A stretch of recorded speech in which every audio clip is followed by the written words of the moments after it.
Diet में major tension रहती है कि ऑयल, घी, कौन सा ऑयल यूज़ किया जाए, कौन सा घी यूज़ किया जाए, कौन सा घी हमारे लिए अच्छा है, कौन सा रिफाइंड ऑयल अच्छा है। बहुत बड़ी कन्फ्यूज़न है। मार्केट में इतने ब्रांड्स अवेलेबल हैं कि हमारा कंफ्यूज होना जायज़ है। But we should understand what fact that every oil has saturated unsaturated both type of fats. But हमको सैचुरेटेड और अनसैचुरेटेड के अलावा हमें जो देखना है बेसिकली एसेंशियल फैटी एसिड्स का रेशो क्या है। एसेंशियल फैटी एसिड्स क्या होते हैं जो हमारी बॉडी के अच्छे न्यूट्रिशन के लिए रिक्वायर्ड हैं। इन्हें omega 3 fatty acid, omega 6 fatty acids भी बोलते हैं। इन फैटी एसिड्स की रेशो अगर हम देखें तो ये हमारे पुराने टाइम में जब हम बिल्कुल अच्छा भोजन खाते थे तो इनकी रेशो 1:1 यानी कि 1 की रेशो में ये मिलता था।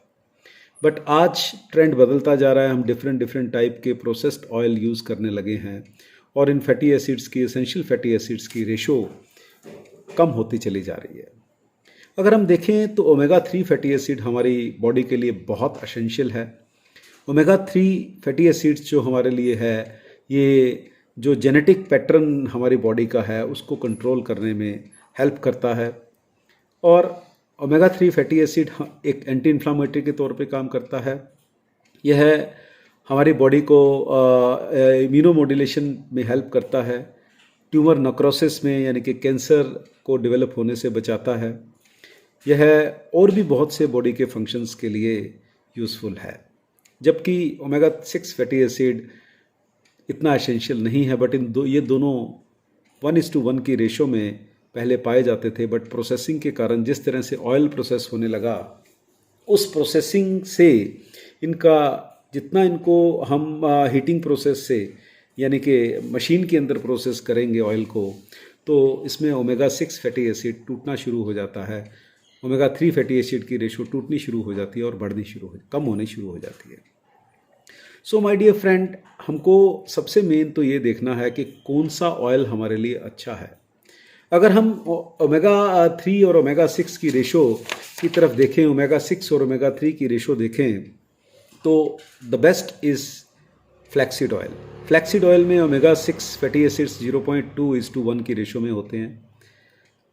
और सेकंड बेस्ट इज़ घी यानी कि देसी घी। इनका रेशो जो है 1.2 और 1.5:1 का रेशो रहता है।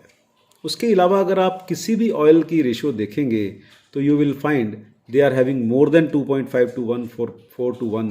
और अगर 4:1 की रेशो होती है इन दोनों में तो कार्डियक प्रॉब्लम होने के चांसेस होते हैं।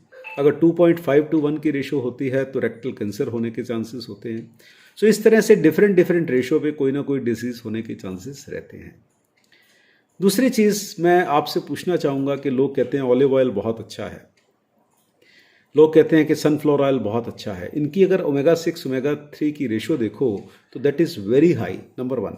नंबर 2, ऑलिव ऑयल की प्रोडक्शन हमारे इंडिया में इतनी कितनी है भाई कि इतना ऑलिव ऑयल अवेलेबल हो गया। और सेकंड, अगर ऑलिव ऑयल हमने खाना भी है तो उसका खाने का तरीका क्या है ये मालूम होना चाहिए। थर्ड थिंग, अगर ऑलिव सीड 170 रुपये केजी है और 6 किलो सीड से 1 किलो तेल निकलता है, 1 लीटर तेल निकलता है, तो उसकी कॉस्ट क्या होनी चाहिए। अगर सनफ्लावर सीड 30 रुपीज़ केजी हैं और उसमें सिर्फ 7 किलो सीड्स में 1 लीटर ऑयल निकलता है तो उसकी कॉस्ट क्या होनी चाहिए। इसी तरह से अगर हम एनालिसिस करें तो ये जितने भी ब्रांड्स मार्केट में अवेलेबल है, इतनी एडवर्टीजमेंट कॉस्ट, इतनी ब्रांड कॉस्ट के बावजूद भी इतने कम दाम पर ये तेल कैसे मिल रहे हैं, इसका माने क्या है कि कहीं ना कहीं पायरेटेड ऑयल्स मार्केट में अवेलेबल हैं। तो हमें ध्यान देना होगा कि हम वो तेल खाएं जो हम अपने सामने निकलवा कर खा सकें, जैसा कि सरसों का तेल, कोकोनट ऑयल। ये तेल, कच्ची घानी के तेल हम हमारे सामने निकाल कर खा सकते हैं। और कच्ची घानी के तेल का एक बेनिफिट रहता है कि उसकी हस्क हम छानते नहीं हैं। नंबर 2, अगर आप कोल्ड प्रेस ऑयल यूज़ करते हैं, कोल्ड प्रेस का मतलब लकड़ी की बनी हुई एक चक्की में अगर हम तेल निकलवाते हैं तो कोल्ड प्रेस ऑयल में जो हीटिंग प्रोसेस के दौरान जो लॉस हो रहा है ओमेगा 3 ओमेगा 6 की रेशो में वो भी नहीं होगा। सो माय डियर फ्रेंड, मेरी आप सबसे रिक्वेस्ट है कि हम ऑयल्स को बहुत चूज़ी होकर खाएं। अगर हो सके तो देसी घी और कच्ची घानी का सरसों का तेल और कोकोनट ऑयल, फ्लैक्सीड ऑयल, ये हमारे लिए बहुत अच्छे ऑयल्स हैं और ऑयल की क्वांटिटी हमारे लिए बॉडी के लिए ज़रूरी भी है। ऐसा मत सोचना कि ये सिर्फ हमारे लिए हार्मफुल ही है। So my dear friend, please choose your oil cautiously. So घी तेल को यूज़ करने से पहले ध्यान रहे कि हम ट्राई करें कि प्रोसेस्ड चीज़ें ना यूज़ करें, प्रोसेस्ड ऑयल्स को ना यूज़ करें।